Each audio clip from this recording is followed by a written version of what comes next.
Imagine a standoff where the highest authority in the land sends military forces into a major city against the wishes of its own leaders.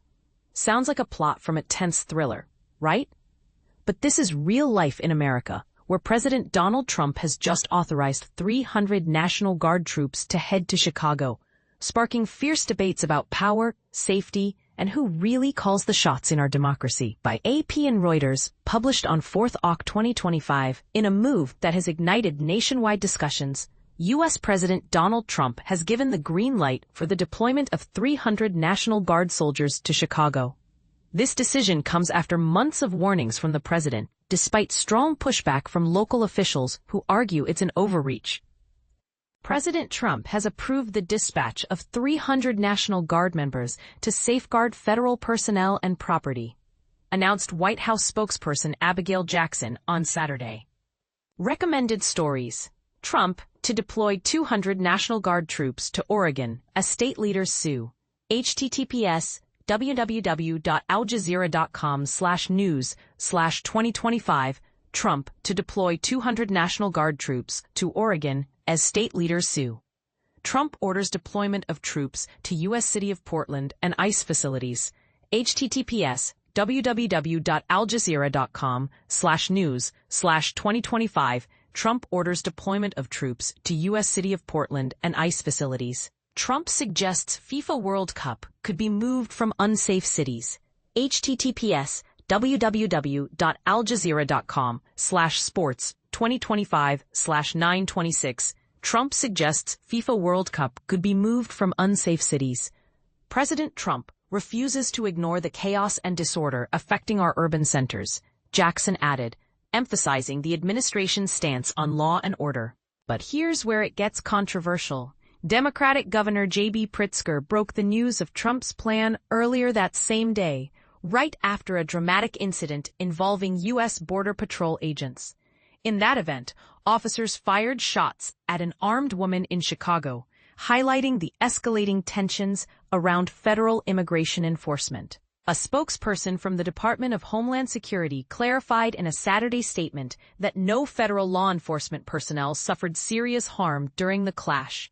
A group, including the woman who was shot, had deliberately crashed vehicles into those operated by the U.S. Immigration and Customs Enforcement, ICE, agency.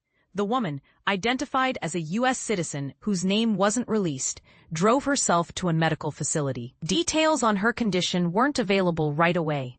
ICE officials responded to the heated confrontation with protesters by using pepper spray and rubber bullets. U.S. Secretary of Homeland Security, Kristi Noem, took to X, formerly Twitter, to announce she was dispatching extra special operations teams to manage the situation in Chicago's Brighton Park area. Governor Pritzker revealed that the state's National Guard was informed by the Pentagon that morning about the troop activation. He didn't specify the exact timing or locations, but Trump had been vocal for weeks about his intentions for Chicago. This morning, the Trump administration's Department of Defense issued an ultimatum: mobilize your forces, or we will, Pritzker stated in a public release. It's utterly outrageous and goes against American principles to force a governor to deploy military units within our borders without consent. A representative from the governor's office declined to offer more specifics. Neither the White House nor the Pentagon commented on Pritzker's claims. Residents and activists in the Chicago region have organized numerous demonstrations against the increased federal involvement. Just the day before, police clashed with hundreds of protesters outside an ICE facility in the suburb of Broadview. On several occasions, demonstrators who sat in the road to obstruct ICE vans transporting detainees were met with forceful responses from heavily armed ICE officers employing physical tactics, chemical agents, and rubber projectiles.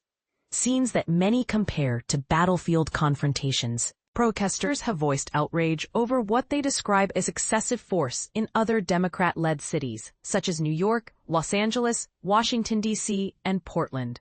For beginners wondering about the National Guard, it's a reserve military force typically under state control, but can be federalized for emergencies, like natural disasters, or, in this case, to support federal operations. Trump previously sent National Guard units to Los Angeles during the summer, and took over law enforcement duties in Washington, D.C. https://www.aljazeera.com/news/Trump deploys U.S. National Guard to D.C. amid crime emergency claims. Tennessee National Guard troops are also slated to assist Memphis police. California Governor Gavin Newsom filed a lawsuit to halt the Los Angeles deployment and secured a temporary injunction from a federal court. The Trump administration appealed, and a panel of 3 judges from the 9th U.S. Circuit Court of Appeals has signaled that the government might succeed in its argument that the deployment is lawful. Pritzker labeled Trump's action in Illinois as a staged spectacle that would separate state National Guard members from their loved ones and everyday employment. For Donald Trump, this isn't truly about protecting people. It's about asserting dominance, the governor asserted, pointing out that local, county, and state police have been working together to secure the ICE site in Broadview on Chicago's outskirts. Federal authorities reported detaining 13 individuals protesting near the facility on Friday, which has become a hotspot amid the administration's intensified immigration crackdown this autumn. And this is the part most people miss. A federal judge in Oregon has issued a temporary halt to Trump's plan to deploy National Guard troops in Portland. Trump declared last month that he was sending federal forces to Portland, describing it as a battle-scarred city. However, local leaders contend that many of his assertions and online posts draw from outdated footage from 2020, when widespread unrest followed the police killing of George Floyd in Minneapolis. U.S. District Judge Karen Immergut granted the injunction on Saturday in response to a legal challenge from the state and city.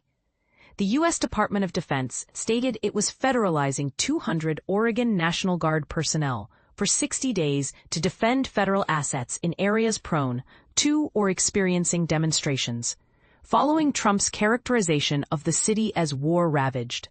Oregon officials dismissed that portrayal as absurd.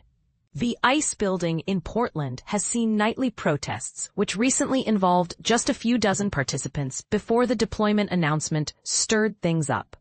Now, here's a point that's sure to divide opinions. Is Trump's use of the National Guard a necessary step to restore order in chaotic cities, or is it an unconstitutional power grab that undermines state rights? Some argue it's essential for protecting federal property and officers, while others see it as political theater designed to intimidate dissenters. What do you think? Does this strengthen national security, or does it erode the checks and balances that make our democracy work? Share your thoughts in the comments below. I'd love to hear if you agree with the governor's outrage, or if you side with the president's tough stance.